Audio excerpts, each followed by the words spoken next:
Meghalaya honeymoon జంట ఇప్పుడు ఇండియాలోనే ఒక పెద్ద మిస్టరీగా మారింది. సోనం రఘువంశీ తన ప్రేమికుడు రాజుతో కలిసి తన భర్త రాజా రఘువంశీని హత్య చేసింది. మేఘాలయ హనీమూన్ హత్య కేసులో సోనంను గాజీపూర్‌లో అరెస్ట్ చేశారు. తన ప్రేమికుడు రాజ్ కోసం సోనం తన భర్తను రాజాను చంపింది. 17 రోజులుగా చట్టాన్ని తప్పించుకుంటున్న సోనంను చివరకు పట్టుకున్నారు. ఆమెను షిల్లాంగ్‌కు తరలించారు. మేఘాలయ పోలీసులు ఆమెకు 72 గంటల ట్రాన్సిట్ రిమాండ్ విధించారు. పెళ్లి తర్వాత రాజా రఘువంశీ, సోనం తన హనీమూన్ కోసం మేఘాలయ వెళ్లారు.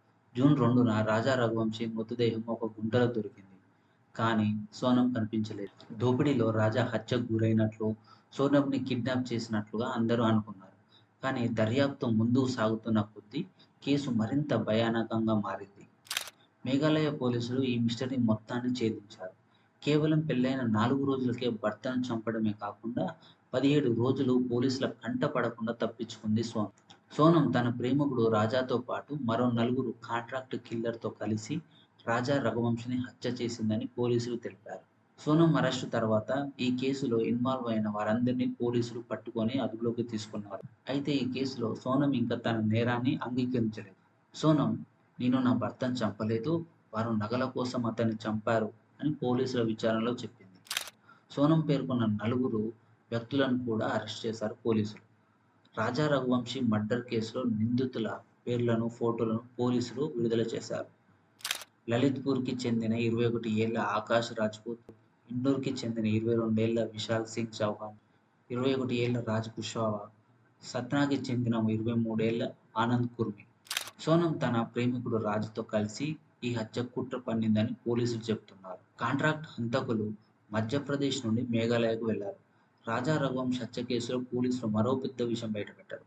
పోలీసులు తెలిపిన వివరాల ప్రకారం పెళ్లి జరిగిన 4 రోజులకే సోనం తన తల్లి ఇంటికి వెళ్ళింది. ఆమె తన ప్రేమికుడు రాజుతో కలిసి తన భర్త రాజా రఘువంశీని చంపడానికి ఆమె తల్లి ఇంట్లోనే కుట్ర పన్నింది. రఘువంశీని హత్య చేయడానికి అసలు కారణం మాత్రం బయటికి రాలేదు. మొత్తం ప్రయాణంలో సోనం తను ఉంటున్న ప్లేస్‌కి సంబంధించిన ఇన్ఫర్మేషన్‌ను ఎప్పటికప్పుడు రాజుకు పంపిందని తూర్పు కాశీ హిల్స్ ఎస్పీ వివేక్ సింగ్ ఆరోపించారు. గౌహతిలోని కామాఖ్య ఆలయాన్ని సందర్శించిన తర్వాత హంతకులు ఆ జంటను అనుసరించారని దర్యాప్తు అధికారులు భావిస్తున్నారు. రాజు ఇండోర్‌లో బస చేశారని, ఆకాష్, విశాల్, ఆనంద్ రైల్లో అస్సాంకు వెళ్లారని పోలీసులు ఆరోపిస్తున్నారు. హత్య ఆయుధాన్ని స్వాధీనం చేసుకొని మొత్తం నలుగురిని అరెస్ట్ చేశారు పోలీసులు. ఈ నేపథ్యంలో సీబీఐ ఈ కేసుని టేకాఫ్ చేసుకొని పరిశీలించే అవకాశం ఉంది. ఇప్పటికే ఈ కేసు దేశవ్యాప్తంగా సంచలనంగా మారింది.